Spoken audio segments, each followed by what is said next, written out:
Hey friends, my name is Steve Guttenberg. This is the Audiophiliac Daily Show, but I'm not home. You may have noticed that. I am at the McIntosh Townhouse in New York City. I'm here to listen to the McIntosh MC901 power amplifier. Yes, and yes I did listen, and I'm totally charged up by the experience. But I gotta say, I've been here in this room, in the McIntosh Townhouse, many times before. But today was different. Today was reached new heights of oral ecstasy in this room. In any room I've ever been in, there's a lot of rooms here. This was it. This is the one that's going to jump out in my memory of the time I listened to the MC901.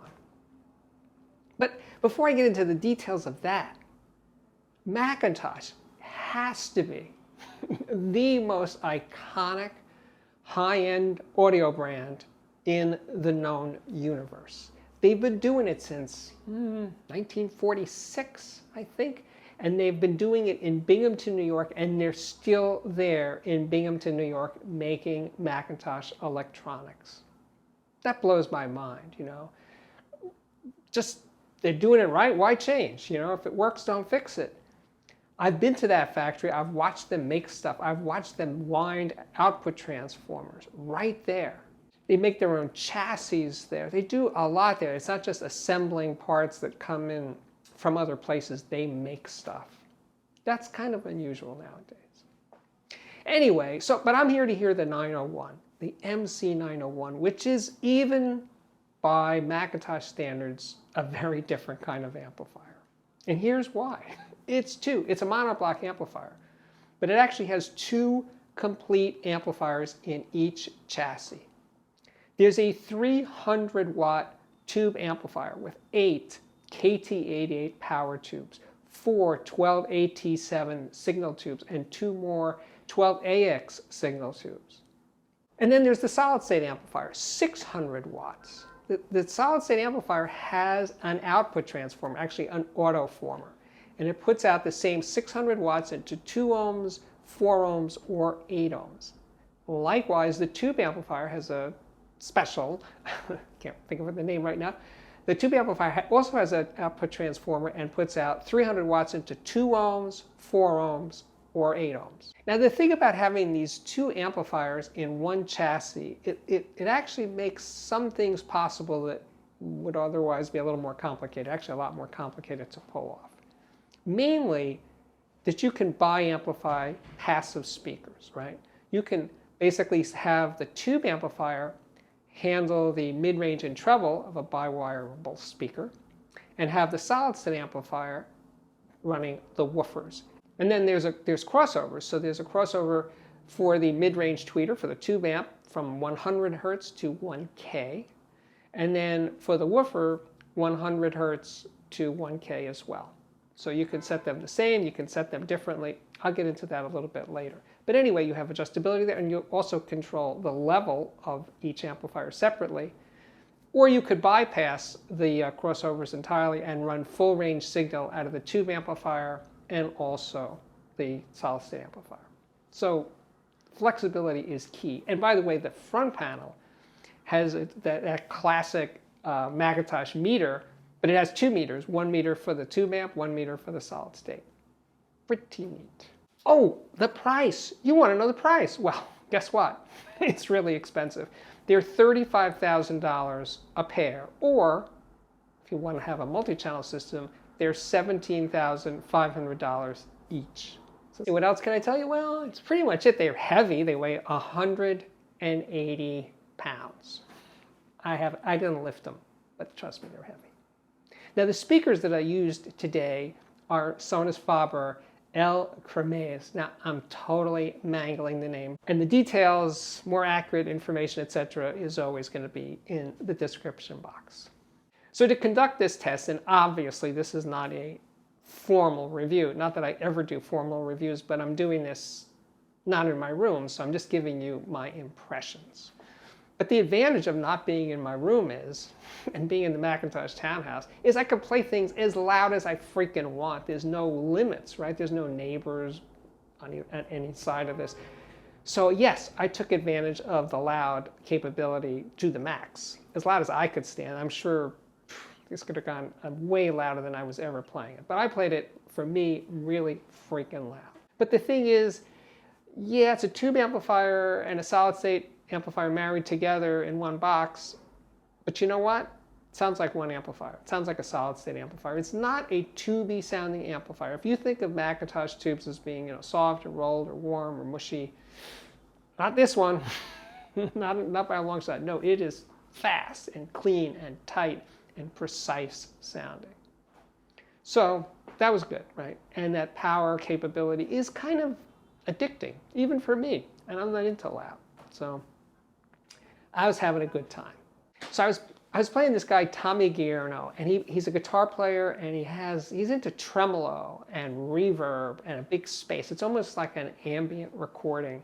And he just lays out these lush soundscapes. And these speakers, man, oh man, they just opened up, like, effortless. That's the word, man. I have to keep coming back to it because that's what it is. So yeah, I just want to take a little detour to talk about the law of diminishing returns. Now, a lot of audiophiles have this thing that, yeah, once you get past, speakers that cost X thousands of dollars or systems that cost more than whatever, $10,000, there's only tiny improvements in sound possible. And I'm here to tell you, no, that's not true. You guys are kidding yourself, or you've never heard a true high-end system. I used to sell these things for a living. No, really, really extreme systems, well set up. I have to always stress that. Extreme systems, well set up, just stomp all over like a normal good system, a nice $10,000 system, a nice $20,000 system. And I love affordable gear. I really do. I don't have anything against it. I just am amazed sometimes about the cynicism of some audiophiles that the really expensive stuff isn't that much better. Yes, it's a lot better. It's way, way, way better. No doubt about it. So I sat here kind of slack-jawed as I listened to this stuff, thinking, wow, this is fun. My job is a lot of fun sometimes. It's a lot of fun most of the time, but today, yeah, is a very special day. So I was playing all kinds of stuff off Roon. I'm not familiar with it. It was kind of I don't know. But anyway, so I also played some CDs that I brought here. So I had stuff that you can't stream from Chesky. And one recording is called Explorations in Space and Time. It's a percussion record. It has 3 drummers, 3 percussionists in a church, and they did improvisations. And that session was so much fun. It was an early Chesky binaural session. It sounds great on speakers, but it's a binaural session. And it was great. And I would sit out in the church. It was done in a church in Greenpoint, Brooklyn. And I was listening from an audience perspective through a lot of those sessions. So I was there and I lived it. I was like, this is freaking great to hear this music.